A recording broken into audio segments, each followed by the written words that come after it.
Group D എക്സാമിൻ്റെ morning shift ഇന്നത്തെ ആദ്യത്തെ 2025 എക്സാമിൻ്റെ ഫസ്റ്റ് ഷിഫ്റ്റ് ജസ്റ്റ് ഒരു ഓവറോൾ അനാലിസിസ് ആണ് പറയുന്നത്.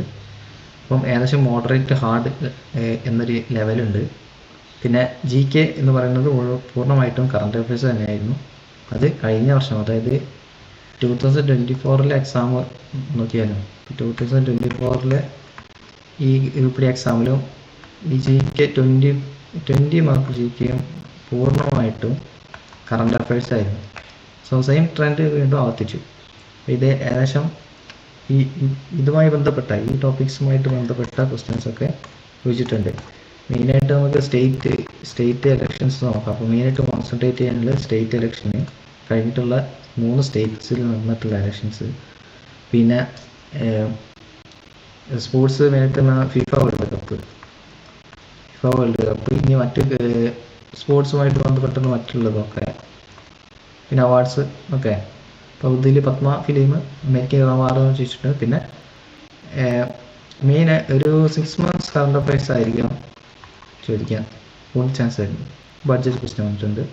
ഓക്കെ, അപ്പം GK എന്തായാലും 20 മാർക്സ് എന്താണ് കറണ്ട് അഫയേഴ്സ് തന്നെ. അപ്പോൾ ബാക്കി ടോപ്പിക്സ് ഒക്കെ പഠിക്കുന്ന ടൈം വേസ്റ്റാണ്. ഇനി സയൻസ് 25 മാർക്സ് മെയിനായിട്ട് കോൺസെൻട്രേറ്റ് ചെയ്തിരിക്കുന്നത് ഓൾഡ് NCERT ക്വസ്റ്റ്യൻസ് ആയിരുന്നു.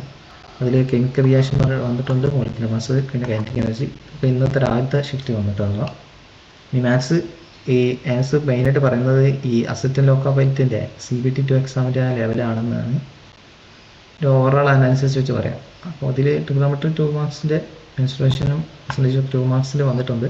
CT അറേഞ്ച്മെൻറ്റ് അത് ഇൻ്റലിജൻസ് ആയിരിക്കും. ഓക്കെ,